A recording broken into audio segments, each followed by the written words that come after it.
आज के सबसे बड़ी खबर, तेजस्वी यादव बहुत ही गुस्सा हुए हैं भोजपुरी सिंगर पर। तेजस्वी यादव ने 12 भोजपुरी सिंगरों पर लीगल नोटिस भेजा है। बाकी नमस्कार दोस्तों, मेरा नाम है आशीष, आप देख रहे हैं आशीष न्यूज। अगर मेरे चैनल को अभी तक सब्सक्राइब नहीं किया है तो सब्सक्राइब कर लीजिए ताकि इस तरह के न्यूज आप तक पहुंचते रहें। चलिए बढ़ते हैं खबर की ओर। तो दोस्तों, आप लोग को पता ही होगा कि बिहार में आरजेडी पार्टी बहुत ही बुरी तरह से हार गई है। तभी से आरजेडी पार्टी सोच में पड़ गई है कि मेरा हार इतना बुरी तरह से क्यों हुआ है।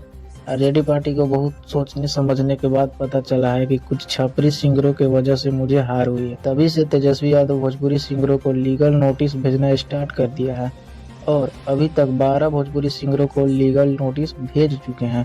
हालांकि अभी तक ये पता नहीं चल पाया है कि नोटिस किस किस सिंगरों को मिला है। जैसे ही हमें पता चलेगा किस किस नोटिस मिला है सिंगरों को, वैसे ही आपको तक वीडियो बनाकर पहुंचा दिया जाएगा। इसलिए मेरा चैनल को सब्सक्राइब कर लीजिए। हम बता दें कि तेजस्वी यादव इसलिए गुस्सा हुए हैं कि कुछ छपरी सिंगर बहुत ही खराब खराब गाना गा रहे थे आरजेडी के नाम लेकर, इसलिए पार्टी पर बहुत बड़ा असर पड़ा, जो कि बिहार में बहुत बुरी तरह से पार्टी आरजेडी हार गई। इसलिए तेजस्वी यादव बहुत ही ज्यादा